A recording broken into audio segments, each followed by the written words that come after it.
Just kidding. You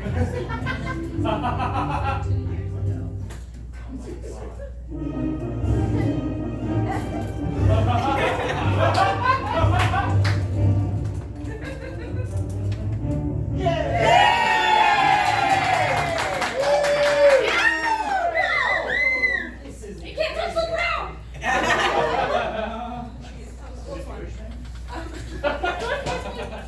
Hi guys, thanks for sticking around for a night of excellence. This is a very special show, and how it is formatted is that each segment was written by a different performer in the show. So no one's performing their own segment. You'll see 3 segments. It's gonna be great. So for our first one, who's ready to be motivated today? So motivated? Okay.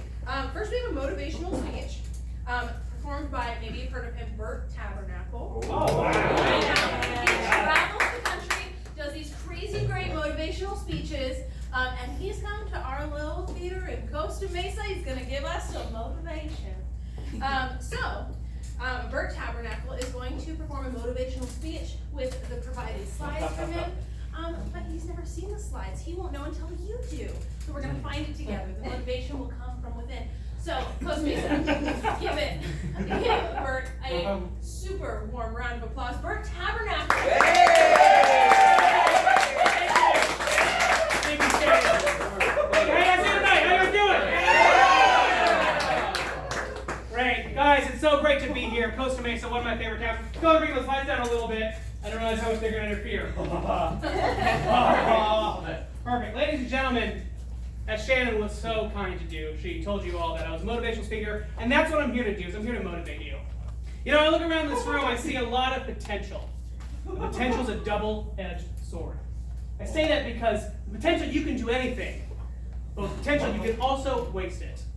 So I'm here to actualize the things that you guys do well and highlight the things that you guys can do better.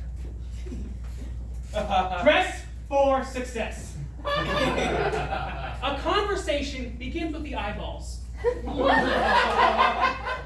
are they looking at? They're looking at you. Remember this. You are your clothes, and your clothes are you. You bought the clothes, you wear them. I don't care what name is on the label inside of your jacket, of your pants, of your scarf. It doesn't matter. What matters is that you are wearing them. Fashion inspiration, everyone. You have to dress like the President of the United States to become the President of the United States. Have you ever seen a president wearing a potato sack? No, you have not. They're wearing clothes. Andrew Johnson. The president to immediately follow another president whose head was shot off. The first, and some say the last. Okay, this is part of the show where we kind of get out to you guys a little bit. Raise your hands, please. Raise your hands if the following statements are true about you. Now let's keep them raised up. Number 1, I want to make $1 million and look like $1 million while I do it. Raise your hands if that's true. Everyone? Good, good. Unfortunately, keep your hands raised if this is still true. Unfortunately, I have the fashion sense of a worm. Some of you took your hands down, and I think you have to reflect about yourself if that's true or not. I will never be promoted at my job because it looks like a toddler picked my clothes. Yes, more hands. That's what this segment is about, though, ladies and gentlemen. We're here to dress for success, and that's what we're going to do today. There's always a little bit. These are my jeans. A little. We're not talking a whole bunch. You know what I see when I see a little bit of pee on a man's jeans? I saw a man who couldn't commit. And do I want that for you? No, I do not. I want the world for you guys. Because there is hope. There is. Introducing. Folks, hit your cameras out now. Get ready, because I'm introducing something that's going to change your life. The staircase to dressing for success. This is not an escalator. An escalator does the work for you. These are stairs that you must take. You can't stop in the middle of the stairs. People will move you. Step number 1.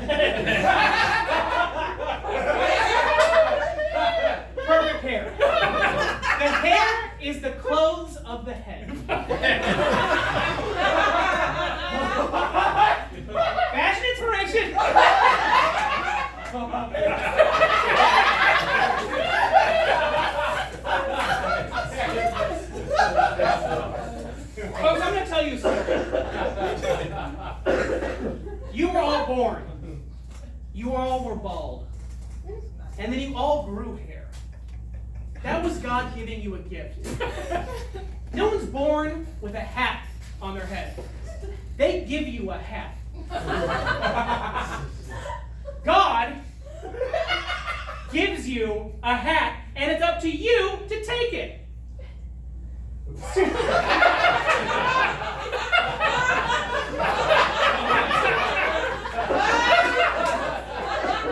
Out of the mouth of babes. Make your hair perfect, folks. It's not that hard. Just think comb. C-O-M-B. Clean. Old school. Messy, if we can. Barely everyone. I'm gonna throw a name out there, Leonardo DiCaprio. We all know him. The wettest hair anyone's ever seen. And you know what? He won his Oscar in a movie where he was soaking wet the entire time. Comb. Let's take an example in the real world. Let's take another example. These celebrities, if Leo DiCaprio, Spider-Man, 007 Bob.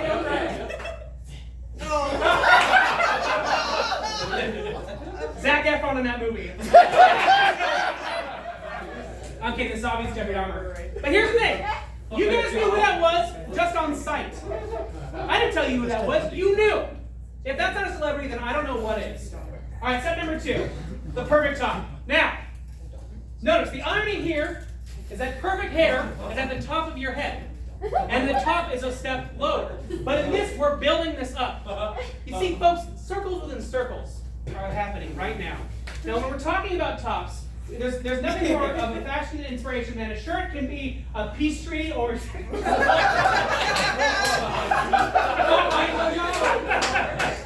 Hey, you know what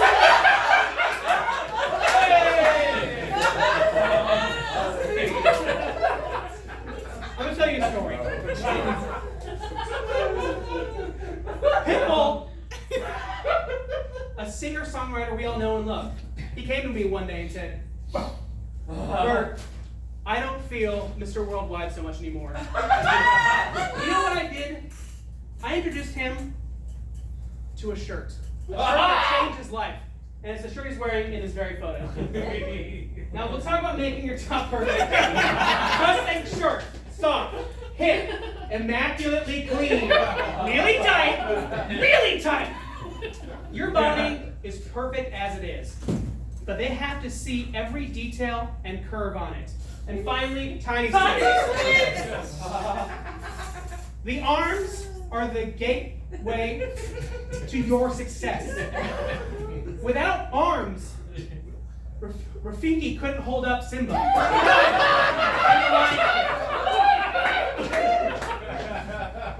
talk about shirt and accent. These people all failed shirt and will never become wealthy. This man, this woman, this man. Did we know any of their names? Iggy Pop. Exactly, but Jeffrey Dahmer was a great name.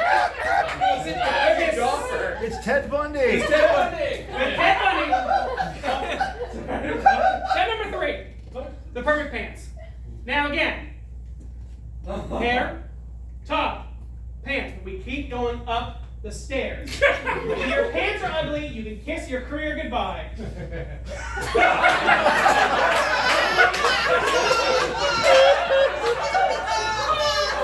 That in Cambodia.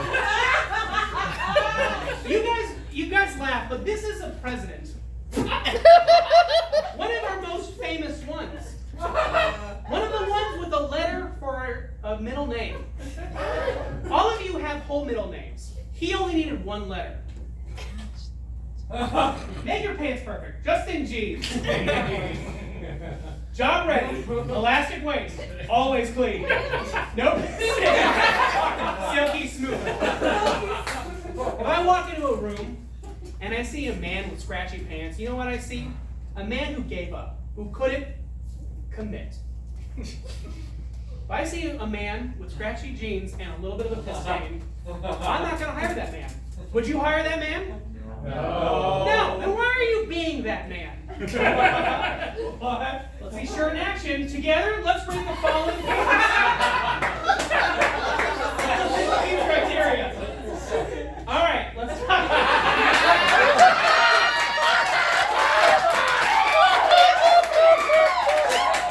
Ted Bundy. Notice how the eyes are drawn right to the pants. What do you see? What do you see right here? Anybody else, what do you see right here? Pants. That's right. Without me having to tell you pants, you saw pants. Is he sharp right? Yeah. Elastic waist? Yeah. Yeah. Always clean? No. No piss stains? No. There's none. Silky smooth? Now, let's talk about the benefits of walking the staircase to success. And again, I have to remind you guys, this is not an escalator. This is not an elevator. You walk the paths you take. All right? If you see a path and you walk on it, that was a you decision. You made that choice. No one's making it for you. If you do this, you will have increased income, higher libido, no more looking like shit. Respect every businessman on earth. Advantage in spiritual combat. We can't see the clothes that our souls wear. We can only see, that's right. We can only see the clothes that our bodies wear. But clothing is a spiritual warfare. The devil himself wants you to wear garbage. So, will you? Will you wear garbage? Or will you dress for success?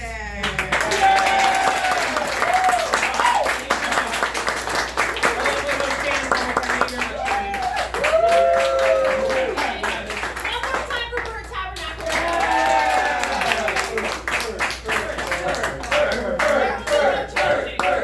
There will be no chanting. For this next, you guys, we are just so lucky to have just such a fantastic. Good? Burt? You good? Yeah. Okay.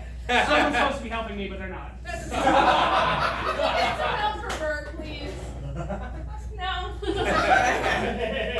Well then, don't you all feel ready to dress for success?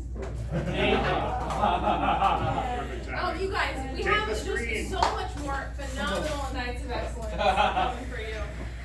After this slight remodel of the house, we have a New York Times best-selling author. I know. So I know you've read his books. His name's Patrick Bagel. We got Patrick Bagel in the house. You guys, he is going to be interviewing someone of importance, someone who impacts our daily lives on a fairly daily basis.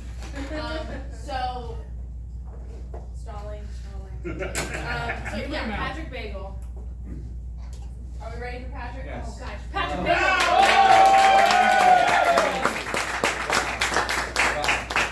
What an honor to be here for 7s and 8s of people. Honor. How many of you have read my New York Times best-selling book, The Businessman's Spirit? Hands up, hands up, hands up, hands up. I can tell this guy's read it.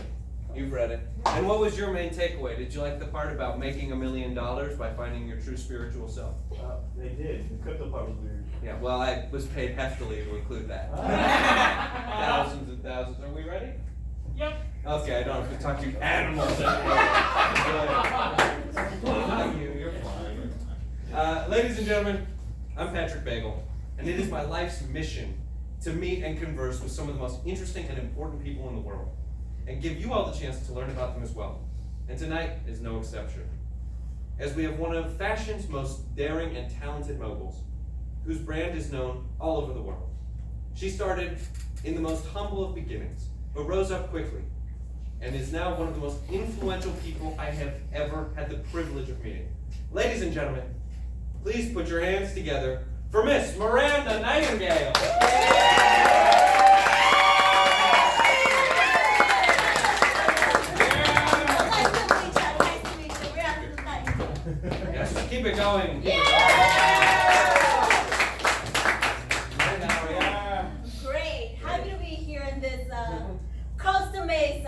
You started your journey by working in retail, and Yes. now your clothing, makeup, and perfume empire stretches the world over.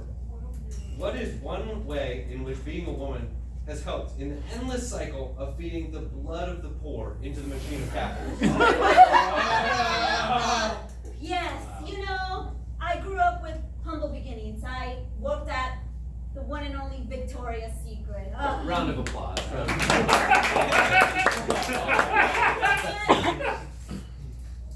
My first thought was like, why are they hiding the genitals? Why? The one thing makes us human is our genitals. And I want to that freely shows everyone's genitals. And you know what? And everyone, it's very inclusive. Everyone can show their genitals. Astronomers claim that the sun will explode in 7 to 8 billion years. What should girl bosses be doing to prepare for such an event? What's happening? In 7 to 8 billion years, the sun will expand, engulfing the earth in a massive ball of fire. What should girl bosses be doing to prepare? Well, you know, girl bosses should drink their mushroom tea every day. You know, besides being a fashion mogul, I believe in healthcare and wellness. And the one thing that gets me up every day is having a little bit of shrooms, you know? And we all know that drinking cordyceps, lion's mane, and reishi mushrooms will make us live for maybe, I would say 100 years, but maybe billions, and we'll be there to see it happen when it all comes to an end. Well, thank you so much. You once claimed in People magazine that you, quote, don't read books because reading gives you crow's feet. What more are you doing to promote female literacy? Illiteracy. Yes. One thing I learned about You reading. seem very nervous. Oh, no, I'm fine. It's just reading gives me anxiety. Me too, I just fucked up at it. I didn't notice because I haven't read since I was 3. So you started reading I and was then a child stopped. genius. I was a child prodigy, believe it or not, and then I realized that reading is bad for women. You know, what's important really is our look. That's why I'm a fashion mogul. And the question was, how do I spread women's illiteracy, right? Yes.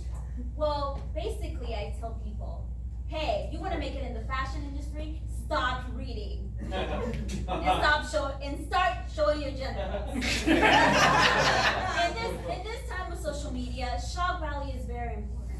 Are they gonna care that you read the Declaration of Independence? No. They're gonna care about how many likes you have on Instagram. Thank you. On my computer in my house, I keep seeing advertisements for hot single women in my area. But I never see any advertisements for smart, successful women. What specifically am I doing wrong? Smart, successful women in your area, right? What area do you live in? I live in North Tustin. Wow, well that's your In a first gated problem. community. That's your first problem. You gotta move to Costa Mesa. That's where all the I see lots of women in the audience here wearing Nightingale, you know? They're not wearing Gucci, they're not wearing Versace, they're not wearing Balenciaga. You know? That's all the smart women are. Thank you. If you weren't a CEO, what job or profession for beautiful people only would you be doing? If I could do any other profession besides being a fashion mogul? Wow. That's a very interesting question. I would say I would be, well, we have water here, you know? This is a very important resource in Earth. So I would try to own all of the bodies of water on this Earth. It's more valuable than oil, you know? Sure. And it's only going to get more valuable in the future. Exactly, and so the more water I could own, the more of a millionaire, maybe trillionaire I could become, you know? Skipping right over billion. Yeah. From million to trillion. That's Yeah. dreaming big. According to to a recent study by the Pew Research Center, women on average make 82 cents per dollar that a man makes. Meanwhile, your clothing company, Nightingale Chic, boasts a rate of 70% of your staff being female, from your board of directors, your management, and even your distribution. Besides not hiring men and having to pay them more, what are some other cost-cutting measures you'd like?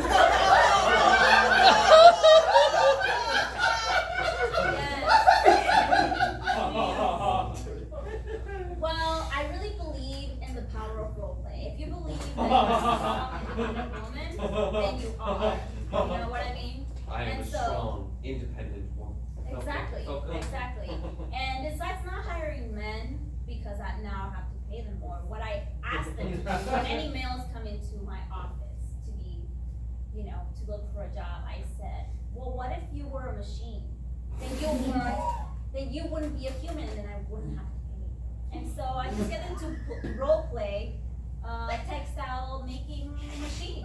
So you do have men employed in your company, but they're just role-playing as machines and therefore not paid. Exactly. It's a more holistic way of, you know, instead of hiring AI, just hire men. Thank you. Tell them to be machines instead. Very smart. Mhm. Super Bowl MVP, Godzilla King of Monsters, and the first men on the moon. None of these accomplishments have ever been held by a woman.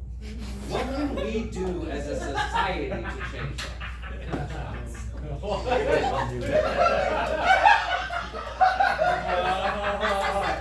I'm a very, very huge fan of mushrooms. But one time in one of my trips, I felt like I was God. And if I can be God, who cares about landing on the moon or being Godzilla? When I created everything. So if anything, everything a man has done has been because of me, the creator of all things. So in a way, behind every strong man is a strong woman, Exactly. the creator of everything. Not is just a God. strong one, but me. You should as representation of female voices has become more important as time goes on, isn't it pretty cool that 50% of this conversation has been done by a woman? I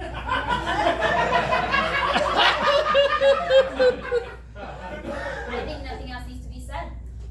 Moving right along. You have gone on the record about how much your company has prioritized inclusivity of all body types, claiming everyone deserves to feel beautiful in the body that God, who is a woman, Yes. gave them. In your expert opinion, what should I, a gaunt, hollow-faced, starving Victorian child in a body of Timothy Chalamet, to feel beautiful? Well, like I said, when it comes to body positivity, the movement has been about, you know, raising up everyone's bodies. You know, if they're tall, short, black, white.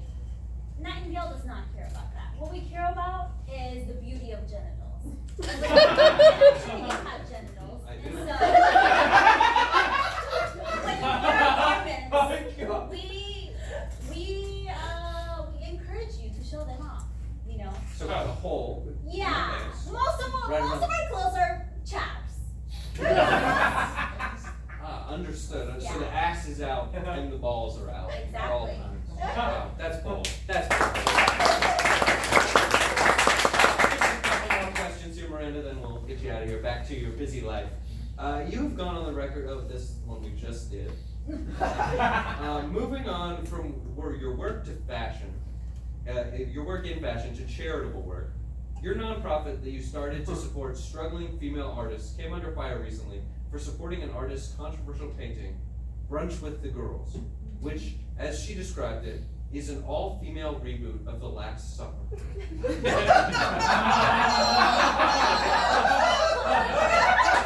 you believe that male artists would be held under the same scrutiny? Definitely not. I mean, who even painted?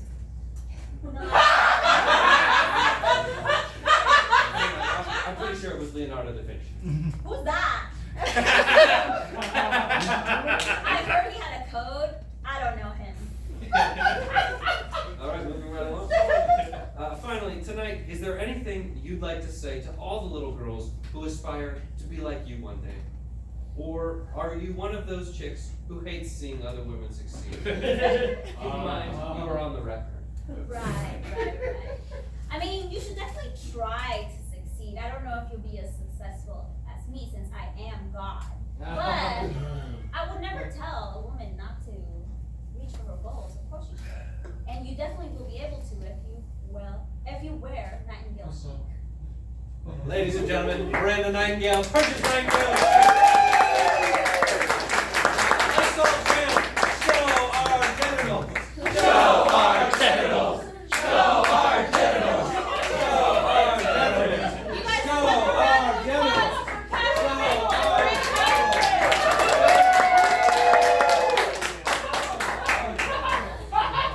Okay, we are entering our last segment of Night of Excellence. I know, but trust me, it's a good one. And while we're entering the political, season, we thought we would, get to know our local representatives, start to prep the stage for a little political debate.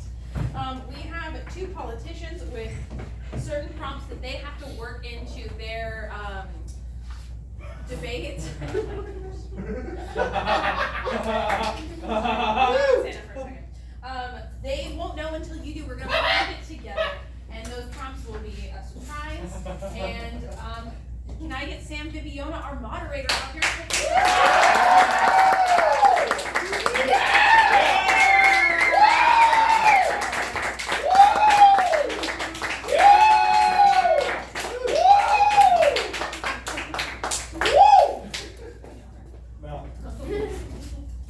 Good evening, and thank you all for coming out to this debate. I am your moderator, Sam Begonia, and tonight you will be seeing the debate between the final two candidates for the elected position of Mayor of Costa Mesa. Okay. Current Mayor John Stevens has announced his plan not to seek re-election this term, and after several long, hard rounds of heated debate, we are down to our final two mayoral candidates. Tonight marks the 16th debate these two candidates have taken part in, with only 11 more remaining before election. Oh my God. The questions we are asking tonight have come from your fellow curious and politically passionate residents of Costa Mesa. Each candidate will have 2 minutes to answer the prompt. The opposition will then have 90 seconds for a rebuttal. And now, I welcome to the debate stage your mayoral candidates. First, community organizer, union supervisor, and the manager of the local chemical plant, Brant Grant.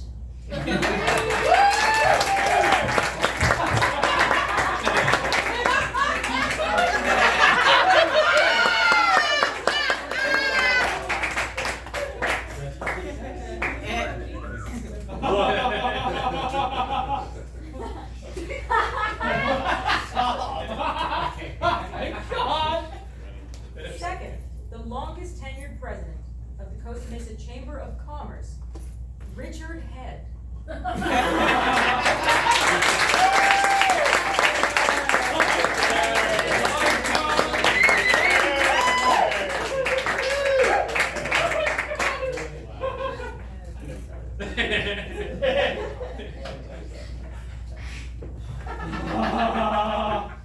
Gentlemen, we thank you for your time. Each one of you will be allowed 30 seconds to make an opening statement, starting with Mr. Head.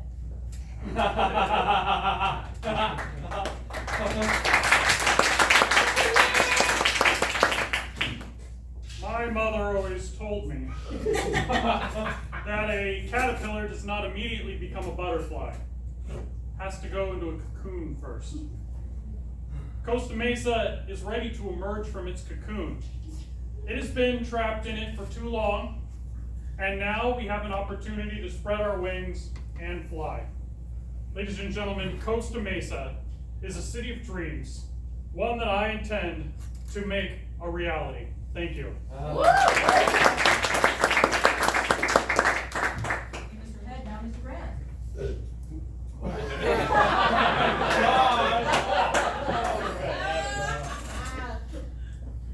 Hello, you all know me, Brant Grant.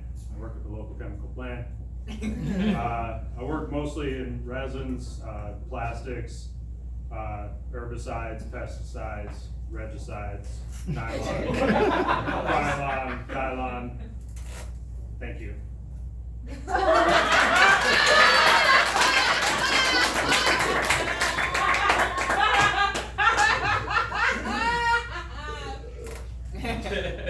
Oh my God. Thank you very much, and now, gentlemen, we will begin. Mr. Grant, Yes. by guessing the animal I was thinking of backstage before the debate, you may wait first. The animal I was thinking of indeed was the North American peregrine falcon. Personal favorite. Question number one, Mr. Grant, as the head of your union, you have brought increased wages, expanded healthcare, and improved the working conditions of all of your fellow employees. How will your experience help the citizens of Costa Mesa without inflating the expenses for local businesses? In 2 minutes. Thank you. First of all, I want to say that's a ridiculous question. Mayor can't really do all of those things. Something's got to give. You know, at some point, you know, we have to raise taxes on somebody, on somebody, on somebody.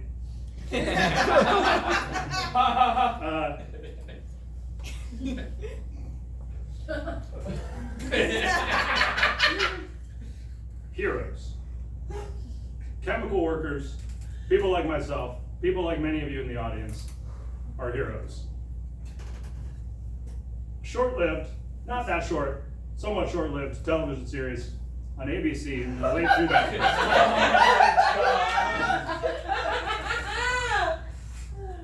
Starring Zachary Quinto. Immediately comes to mind. I met Zachary once. At the Garden Walk. He was eating a sandwich, and I walked up to him and I said, Zachary, I love you in Heroes. I'm a hero myself, in a way. And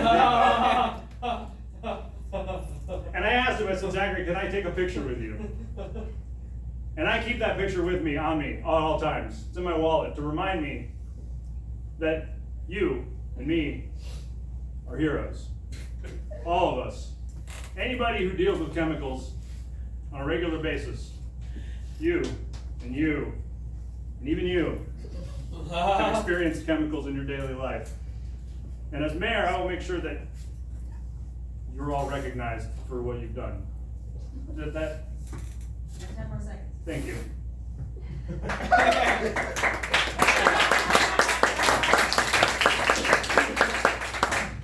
Thank you, Mr. Grant. I can show it if you want to see the picture. Your time is up. What? Mr. Head, you will have 90 seconds for rebuttal. Yeah, thank you. My opponent said that a mayor can't do all those things. And my question to all of you is, can't or won't? Oh. You know, it's interesting that my opponent here was going on and on about Zachary Quinto being a hero. As someone who apparently has never watched the show Heroes, Zachary Quinto was a supervillain who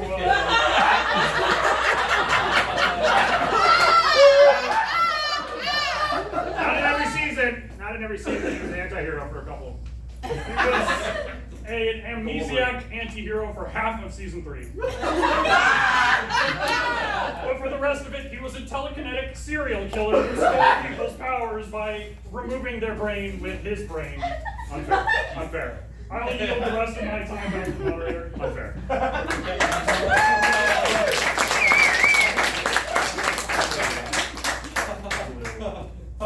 So unfair. Taking turns here, Okay. just reminding you.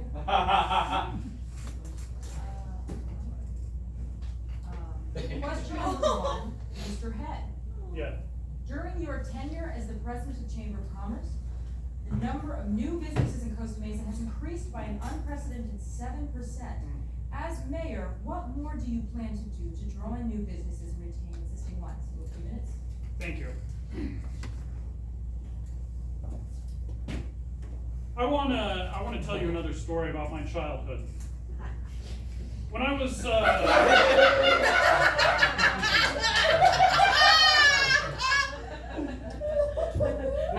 7 years old, I realized that I was not living up to my possible worth.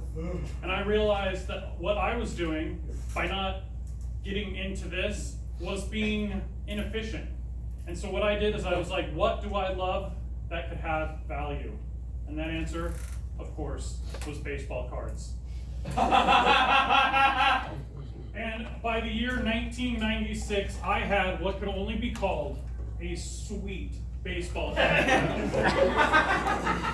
including the 1985 Mark McGwire U.S. Olympic team card, which for a while was worth a lot of money until Barry Bonds shortly thereafter also broke the home run record. And I regret not selling that card ever since. I will never make a decision like that, like my opponent might make, where he might take a card, expose it to some chemicals or something, and have it get ruined, lose its mint condition. I instead know how to invest in this city. I started learning when I was 7 years old. I had the sweetest baseball card collection. And if anyone wants to look at it, please speak to me after the debate, because I brought it.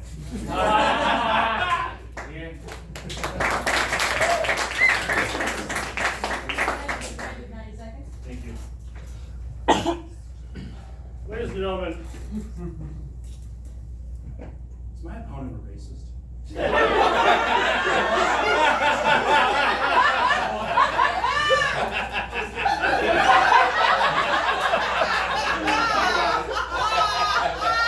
Think about it. If you do go backstage and you see my opponent's baseball card collection, ask yourself, where's Ken Griffey Jr.? That's hard to get. It's a hard to get card. Yeah, sure it is. Sure it is a hard to get card for certain people. Who hold certain beliefs and certain values. I'm just saying. eBay exists. I yield my time back to the people. Question number 2 for Mr. Grant. The criticisms that you and your campaign face has largely been due to the fear of inflation that might come with some of the changes you plan to enact. How, as mayor, do you plan to manage inflation at the local level? You know what, Sam? Thank you for asking. Thank you. Everyone give it up for Sam.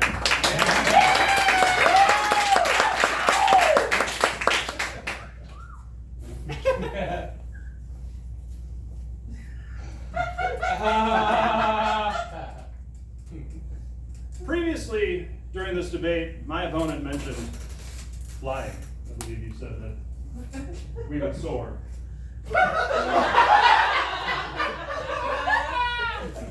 Man was not meant to fly. Man was not meant to take to the skies. Man was not meant to leave this terrestrial ground. Ladies and gentlemen,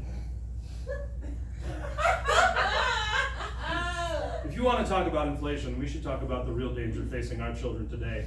That's right, hot air balloons. God, they're so big.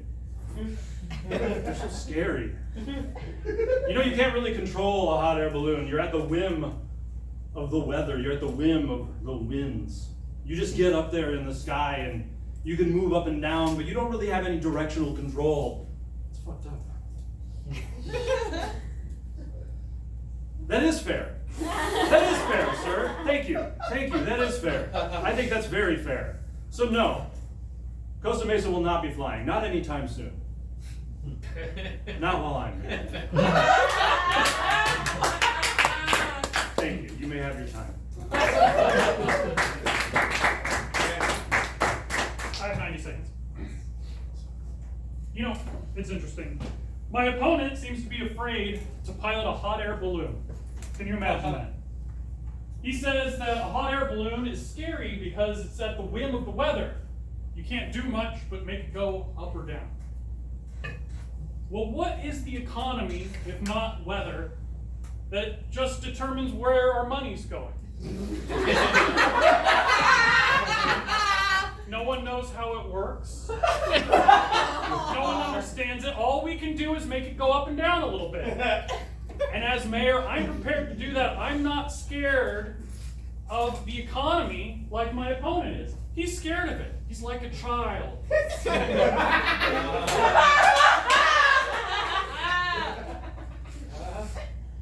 Thank you.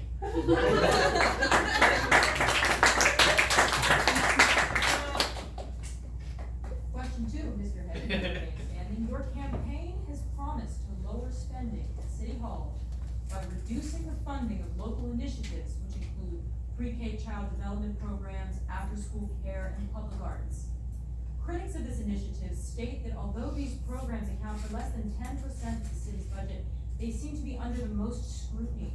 What are your intentions for cutting these programs, and how do you plan to reallocate the spending? Thank you, Samuel. That's a great question.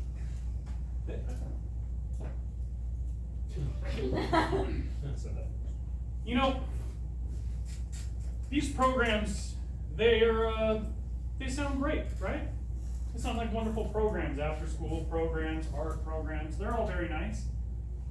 But they are targeting a very small demographic that for too long, the people of Costa Mesa, for some reason, treat it as this mysterious elite. And of course, we all know who I'm talking about, right? The bedwetters. The people that have to stick around after school because if they go home, they'll wet the bed.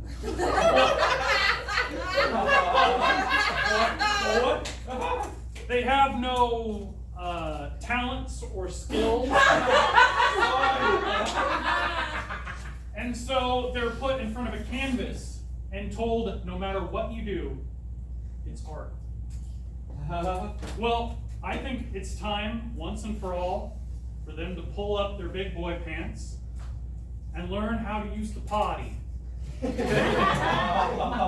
think it's time for everyone in Costa Mesa to economically put on their big boy pants and learn how to use the potty. We, as a city, will not wet the bed.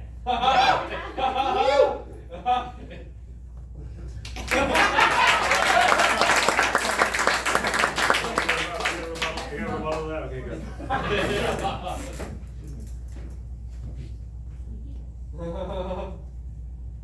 I just want to go on record and say that I am a bedwetter. Not anymore, but I used to wet the bed. And when I stayed late after school, it was not for fear of going home and wetting the bed. I was in many after-school programs, and I had to stay late many, many times. I stayed for drama, AP club, chess club, Gundam club. Okay? And I could have slept in any bed, whether at school or at home.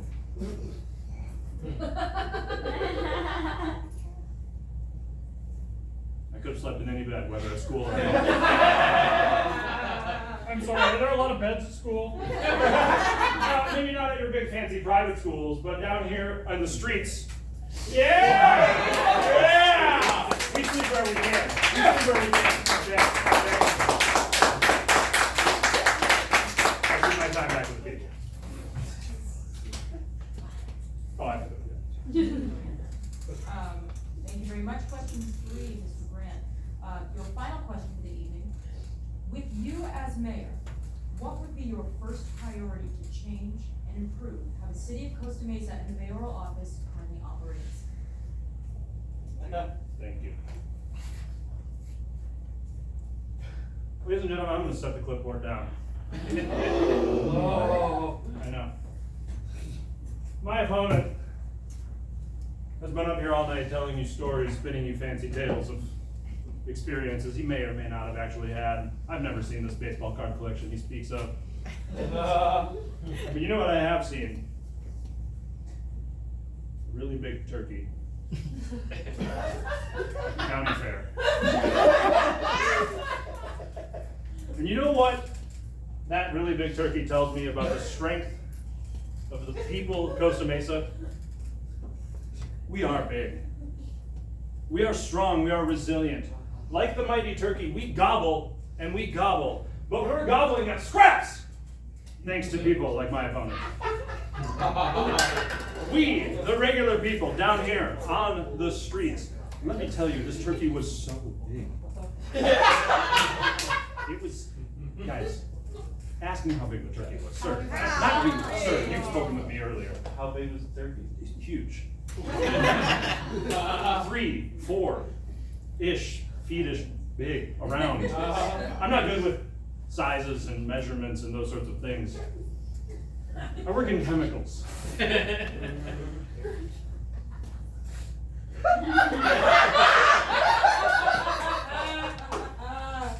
Any bed.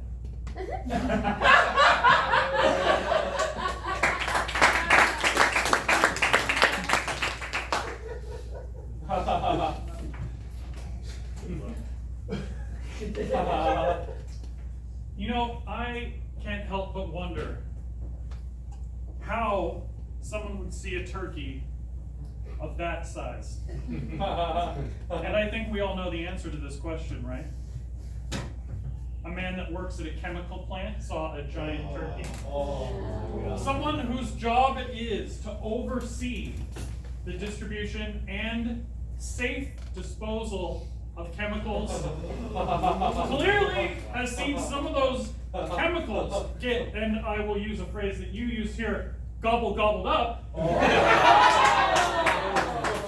and grow to unnatural sizes. Because as we all know, as Americans, a turkey is 1 to 2-ish feet rounded.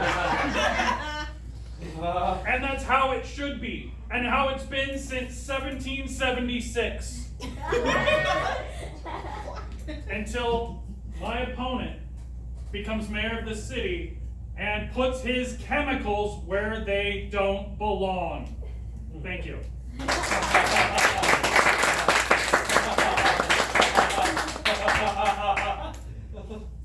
Mr. Head, your final question. Thank you. If elected to the position of mayor of Costa Mesa, how will the average resident's quality of life improve, perhaps in a way that your opponent, Mr. Grant, did not accomplish? Well, thank you for this question, because I feel like this is the heart of what my campaign is all about. And we all know what that is. Right? I am going to bring in economic prosperity to this city that has never been here before. And the way I'm going to do it is with one simple 3-letter word: map. I have a map.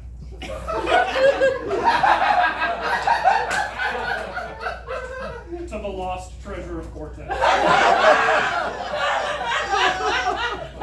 When I recover Cortez's lost treasure, I will be bringing in unprecedented wealth into this city. The average person, thank you. When I am selling these gold crosses and chalices and coins and doubloons and pieces of 8, I will be bringing in so much wealth into this city, it is going to revitalize this town in a way that a telepathic serial killer never could. I'm gonna make us bigger economically, and not with chemicals inflating the sizes of our birds. Finally,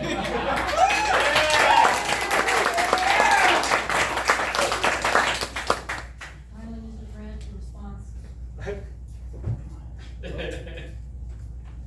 You know, Richard, or Dick, I could. Sure.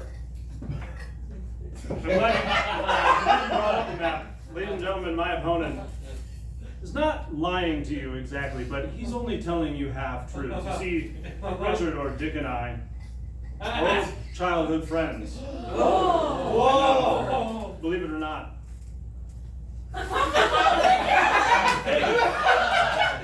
The thing that set my opponent and I apart as children was that we found that map together. But what good, ladies and gentlemen, is a map without a key? What? A legend to explain what all the symbols on the map mean. My opponent has never seen that key. He has no idea what that map means or where it leads. Wrong! Not wrong, my friend. No, if it were not for those 3 adult criminals who kept interfering with our attempts to find the map and the legend, we would have both pieces, but my opponent.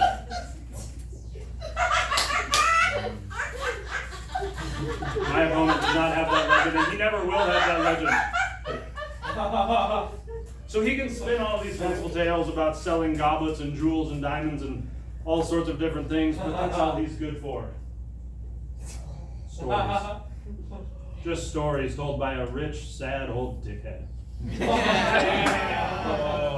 Oh. I yield my time to the floor.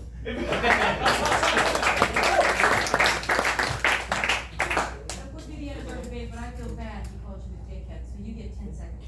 Thank you. Wow. Okay, I got to play with different rules for rich people.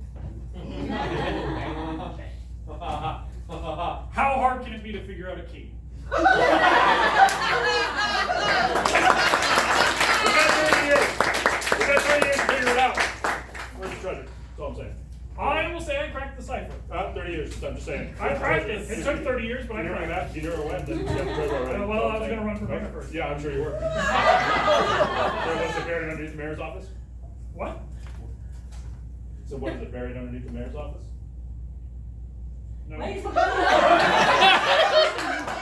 of the debate, the next will be taking place tomorrow morning on November 11th, right across the street on the floor of the O'Reilly's Auto Parts. These have been your candidates. I have been your moderator, Sam Bonia. Thank you and good night.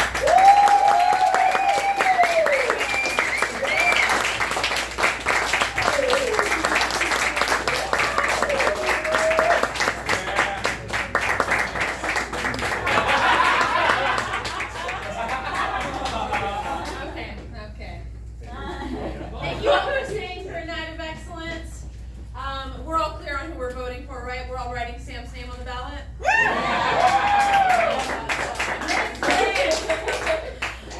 Everyone, thank you so much. Drive safe. Don't forget your personal belongings.